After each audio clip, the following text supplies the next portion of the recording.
ladies and gentlemen, I have got an absolute banger for you guys today. Scott Jennings, the mask is off. The mask is completely off. In this clip, we're going to see Scott Jennings completely melt down and lose his mind, almost to the point where he snaps on Adam Mockler and swears at him on live TV.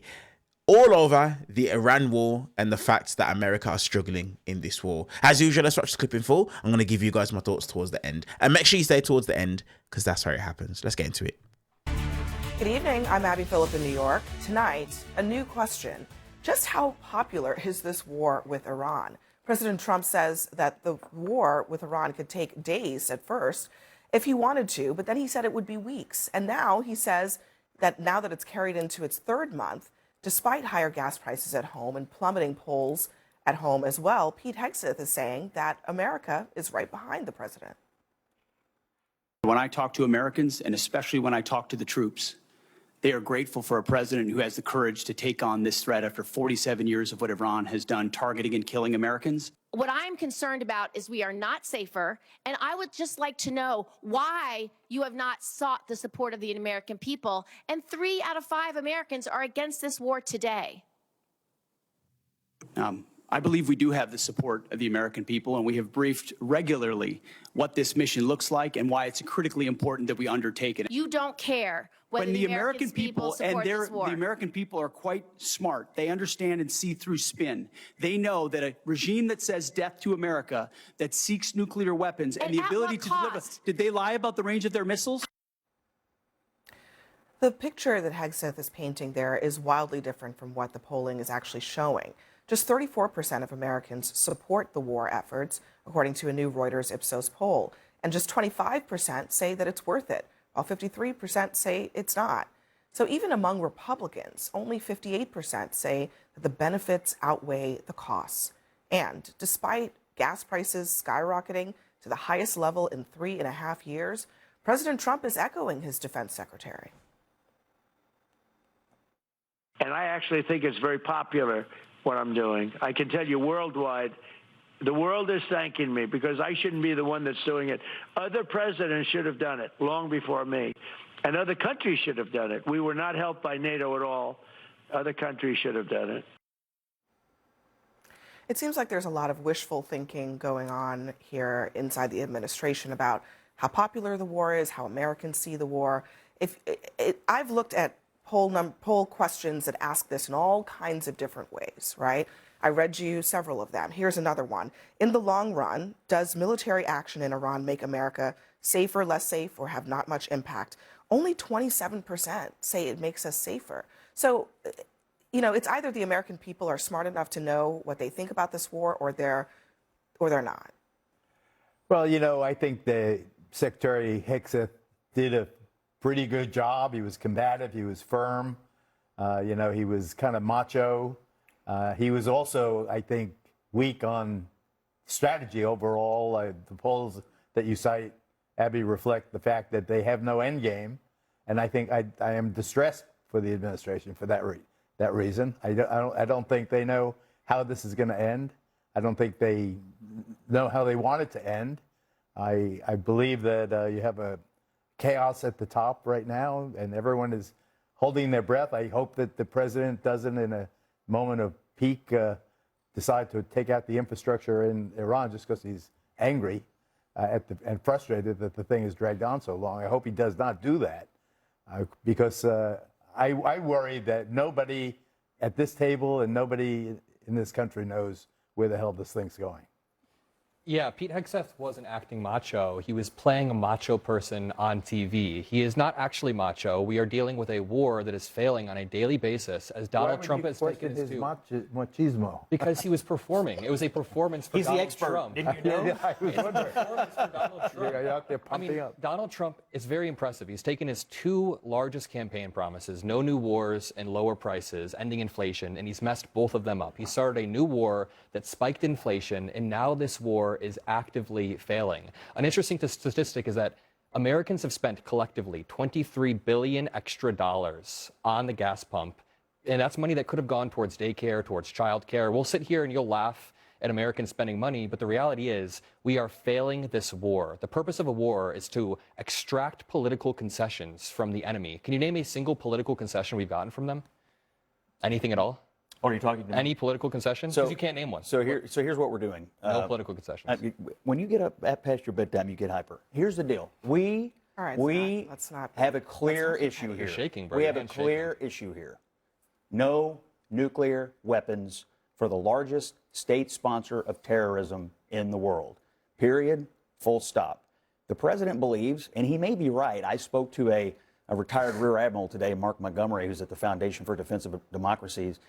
They think the blockade is actually more effective than the military campaign. And a little patience on the blockade here, where we cripple the Iranian economy, where we kill their currency, which is happening as we speak, where we put pressure on China because they need to get their oil flowing again. A little bit of patience right here, not bombs, but patience on a naval blockade, could get the outcome you want, which is no nuclear weapons for the largest state sponsor of terror.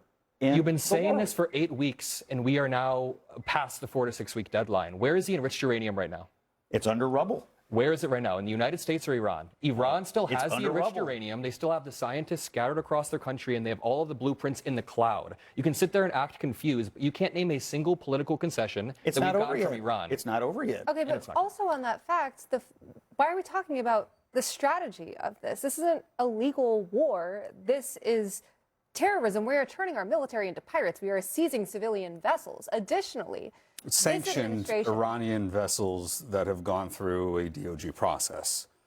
We are. You call piracy in if words don't have any meaning, but we have sanctions against these vessels, and the EU has sanctions against these vessels. In some cases, the UN has sanctions. But one of the most egregious aspects of this is the white Christian nationalist twist that Pete Hegseth has added onto this, saying that this conflict that we started, that we have sacrificed our own service members for, is ordained by God. Is bombing a school full of schoolgirls ordained by God? Is our prices going up and us not being able to afford an ambulance, we call an Uber instead? Is that ordained by God? In 1983, I was in Beirut when the Marine Corps barracks was blown up by a suicide bomber sponsored by the Iranians. It's not 1983, 230 Marines died. That's awful. That's terrible. But that is not. It's they not also 1983. took out a couple of dozen at the U.S. Embassy. Geraldo, we downtown murdered an Beirut. entire school of children.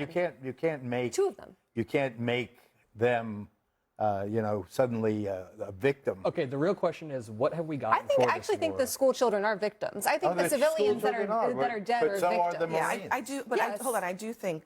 Look, just to be clear, I mean, obviously, Marines being killed is terrible. School children being killed is terrible. But there's a big difference between Iran willfully bombing, U.S. military targets and the United States bombing a school and then not acknowledging it, which is its own separate problem. But the school children are civilians. They're civilians point blank.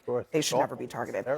We are, according to some people, already at the 60-day mark of this war. And technically, they're supposed to come to Congress on it. Pete Hegseth was questioned about this today. Listen to this.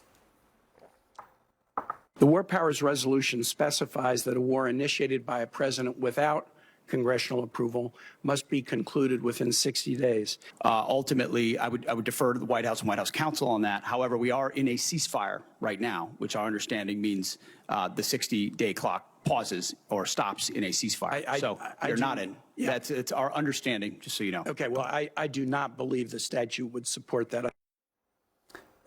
I mean, that was essentially how the Obama administration interpreted the statute. And Republicans disagreed with it at the time. 100%. I think it would be cleaner. So just to be clear, yeah. It'd be a good act of constitutional hygiene, and it's not you need to conclude within 60 days. You need to conclude or have authorization from Congress within 60 days. Exactly. So they could come to Congress and get authorization. Why not? Or they could challenge the statute, which, as somebody who has either sponsored legislation to repeal or reform every extant authorization for the use of military force and to reform war powers more broadly, I also have to confess the War Powers Act of 1974, the constitutional underpinnings of that are shaky. It may not hold up. Maybe so, but it's the law of the land, and it has not been. Congress has the power of the purse, and this is the reality: is that if Congress continues to authorize the Department of War, if they continue to pass the National Defense Appropriations Act, they continue to do that. That will They're be. not going Yeah, to shoot but- down the Defense Act on the basis of a war that Donald But Trump also, is starting. but also, Why would he shoot but down all also of our the defense? National Defense That's Act. different than The national National defense. Defense Act comes up once a year. I think it's probably this year. It's usually toward the end of the year. They also are requesting a supplemental before. Right, they're requesting a supplemental, but they haven't actually done that fully yet. And I do think it raises the question, do they just get to pause this thing whenever they feel like it, even though there is an active blockade? And a blockade involves the U.S. military threatening with force that if Considered an any act of war? Yeah, it is considered an act of war. So how does that not count? But I think that interpretation, however, is subject to reasonable acceptance interpretation. If indeed there is a ceasefire, don't you want to encourage the ceasefire? Don't you want to encourage this peace? Yeah, but there's also a naval blockade, which is by definition not a ceasefire. But also, still in war. we're talking legalities when it comes to war powers and all this. This is bird law, right? It is not governed by reason. You know, you can't get. No, it's always sunny What do you Philadelphia mean? fans here. Come on, Can I just take it Wait, back? wait, what do you mean by bird law? Just to I be mean, clear. when we try to apply like normal rhetoric, normal logic, normal as dictionary definitions, as we do in a democracy. Like, we're not Iran. We don't get to just like And we're ignore also the law. ignoring the but not in a international legal jurisprudential sense, repercussions right? here. If we're talking about that, what international legal repercussions? This is a war of aggression. What is international law? Who's enforcing international law? Who is It's the a aggressor fiction. here? Us.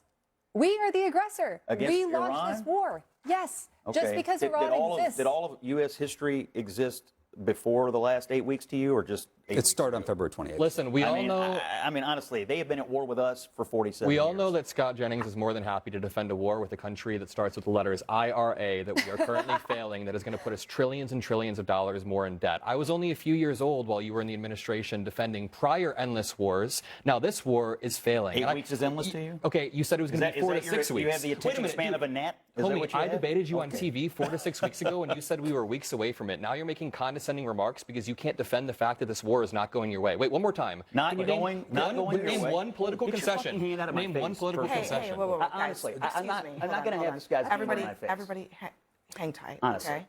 Okay. No, everybody, calm down. Okay. We're having a debate. You can respond to the points that he's making. Can you name a political concession that we've got? I had a flashback to the war the skinheads had in my studio. I would be mad if I Okay. had to defend war too. I would be mad if I had to defend we have a- this we war have a too. Scott, you can respond. We have and a then very we'll move on. simple. We have a very simple goal: to keep terrorists and a terrorist regime from having a nuclear weapon that can threaten the United States, our interests in the region, our allies in Europe, anybody else So in you the world. can't answer the question. That is, Thank that you. is I our would get goal. mad too. All right, we're going to leave it there, guys. Next for us, the president suggests. Guys, I absolutely love it. First and foremost, bravo, Adam Mockler. Like, seriously, guys, this is the blueprint, man. Genuinely, every single political commentator that is on the left needs to look at an Adam Mockler. This is what you do. You present facts that will rattle these guys and highlight them for who they are. Scott Jennings, this is a geezer who comes on television and tries to preach they are a Christian people, a Christian party, you know, a Christian faith. What kind of Christian faith threatens somebody because of the fact that they're bringing facts and receipts and they're losing a debate? There's nothing Christian about Scott Jennings. Nothing at all. It's just an act that these guys do, that they perform, that they play, because they have nothing to speak on and nothing to run on. This is the reason as to why. And it's true. Scott Jennings and so many of these people that are pro the Iran war, they just keep moving the goalposts. And I just feel like not a lot of people are calling them out for what it is that they're doing. So it's absolutely amazing to see Adam Mockler actually doing it and then seeing Scott go to the point where he completely melts down. Scott has to understand he's lost so much credibility doing that. He has lost so much credibility doing that. That one sentence, get your effing hand out of my face, first of all, is going to haunt his political career, because now people can just point to the fact that you can't even have a debate in good faith because you can't control yourself. You're mocking Adam Mockler because of the fact that he's young, but he's got more emotional control than you. Absolute clown show. But it doesn't surprise me. This is MAGA. They pretend to be something else when that's not what it is that they are. Where did they get that from? Their Lord and Savior, Donald Trump. Let me know what you guys think about this clip in the comment section below. And while you guys are down there, hit subscribe, give the video a thumbs up, and hype the video up if you guys can. Appreciate you guys. See you guys in the next one.